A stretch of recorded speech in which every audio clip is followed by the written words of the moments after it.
Eu não sei se você sabe, mas hoje é comemorado o Dia Internacional do Combate às Drogas. Pois é, eu estou aqui com a doutora Cleusa Canaã, que é psicóloga especialista em tratamento de dependentes químicos, para falar desse tema tão importante.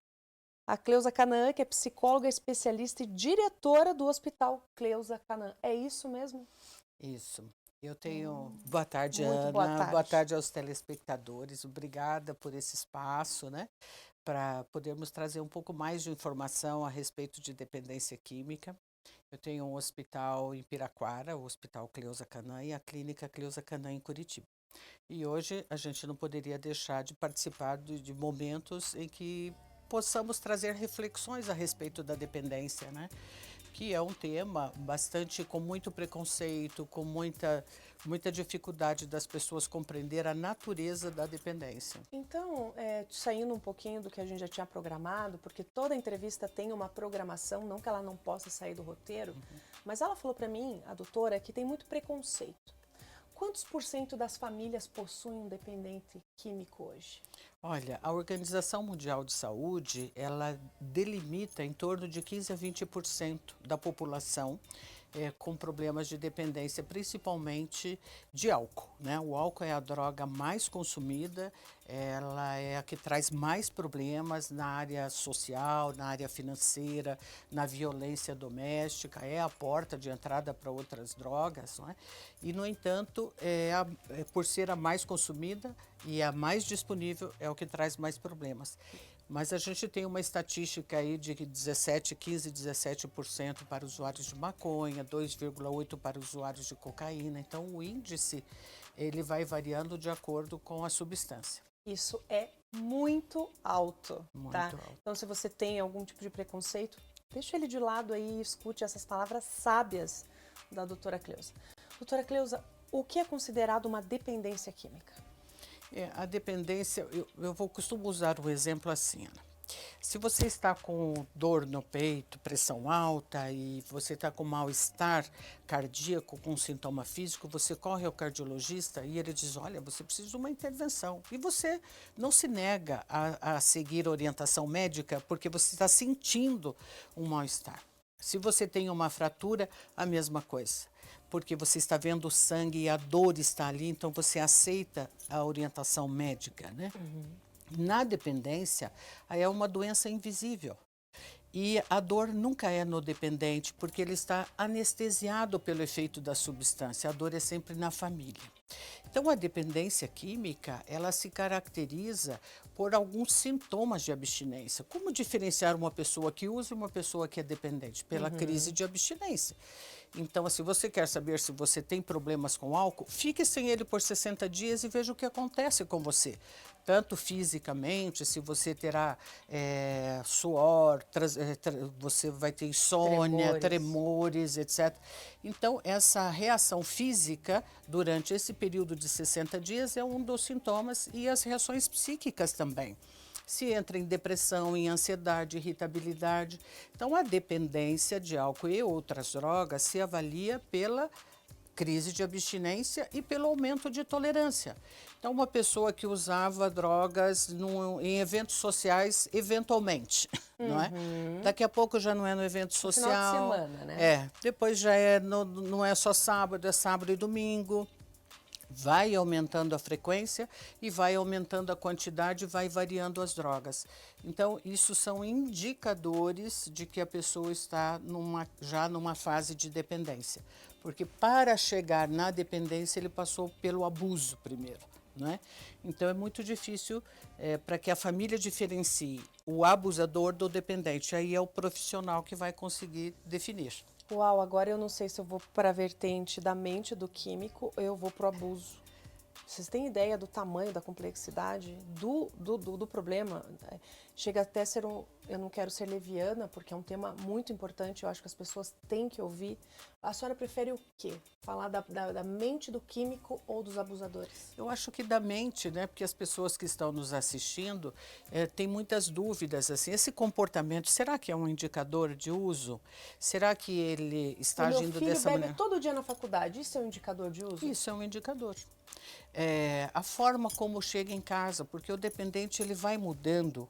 O álcool e as drogas afetam uma região importantíssima do cérebro, que é o córtex pré-frontal.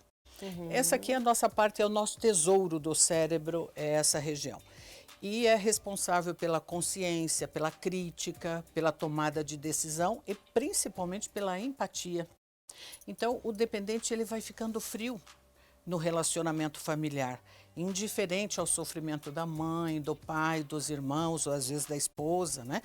Então, isso é um sintoma de que alguma coisa não Se distancia. se distancia, se isola dentro de casa, né? Porque ele vai afetando a parte da empatia. Também ele vai perdendo a capacidade crítica de analisar entre certo e errado, bom e ruim. Nesse contexto, quando ele perde a crítica, ele já se expõe a muitas situações de risco. Acidentes, envolvimento com a lei, crimes, roubos dentro de casa, porque ele teve um rebaixamento da crítica, né? Também a capacidade dele de entender o aqui e agora, né? Se eu quero me dar bem, eu tenho que trabalhar. Se eu tenho que aprender, eu tenho que ler. Esse nível de consciência ele perde e vai tendo o que a gente chama de estreitamento de repertório, que é pensar somente na droga como a única forma de se divertir, a única forma de trabalhar ou de se relacionar com as pessoas. Então ela passa a fazer parte de todo o contexto da vida da pessoa. E não podemos ignorar isso, que não é uma pessoa imoral fazendo isso, ou uma pessoa com desvio de caráter. É uma doença que se dá no cérebro por uma alteração dos sistemas neurotransmissores, fazendo com que a pessoa mude completamente o seu estado mental. Então ele não faz isso porque ele quer, ele não compreende o que está acontecendo. E quem vê isso é sempre a família, nunca ele. Por isso que eu falo que é uma doença invisível, né? E que é muito sutil para que a família perceba os sinais. E a família percebendo, tendo essa clareza, como a família deve falar com esse dependente, abordar essa situação? Via de regra, as famílias têm uma reação extremamente oposta, né, Ana? Ou maltrata, toma atitudes radicais de mandar embora de casa, porque não entende que é uma doença. Então, quando se percebe isso e identifica que é uma doença como outra qualquer, a primeira atitude que a gente faz quando está adoecido, procurar um profissional, não é? Que vai poder analisar, diagnosticar o caso, saber como conduzir a situação, em que fase da dependência ele está, se há necessidade de internação, se há necessidade de um tratamento ambulatorial. Quem avalia isso é o profissional. A família ela não tem argumentos. Por quê? Normalmente, ela busca tentar conscientizar o dependente acusando a pessoa dele. Olha o que você está fazendo com a gente, olha o que você fez com a sua vida, olha o que você fez com a família. E nessa tentativa de trazer a culpa e a vergonha como forma de consciência, ela piora ainda mais. Então, o que não se deve é julgar, o que não se deve é ter preconceito e excluí-lo. Isso não se deve fazer. Não trazer a vergonha e a culpa como forma de consciência. Como não trazer a vergonha e a culpa como forma de consciência? Gravem essa frase para a vida de vocês. Eu tenho acho que eu tenho mais uma gordurinha de tempo, né, Fernanda? Não, mas eu tenho, né? Doutora, eu quero que você fale do seu livro e já fica um reconvite. Eu nem sei se existe essa palavra.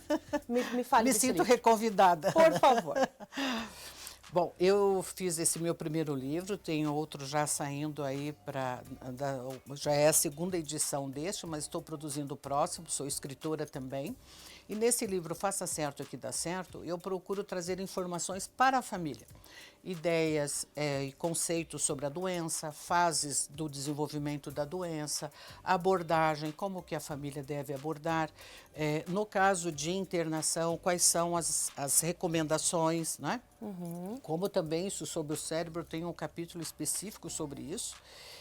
Como alguns depoimentos também de pacientes que passaram pelo nosso hospital e pela clínica e estão em processo de recuperação. É um livro que eu recomendo que as famílias leiam, porque o que faz com que a gente vença o pré-conceito é a informação. Quanto mais conhecimento você tiver sobre a doença, mais cuidados você vai ter, mais atenção com seu familiar, né? Então, esse livro está nas grandes livrarias e também você pode comprar aí pela internet, na Olha Amazon. só, um livro muito fácil de ler, muito gostoso de ler, tá certo? Doutora, eu preciso entregar o programa, muito obrigada. Eu que agradeço. E a gente já vai marcar outra vinda. Tá muito bom? obrigada, eu que Imagina. agradeço. Obrigada aos telespectadores aí. Imagina.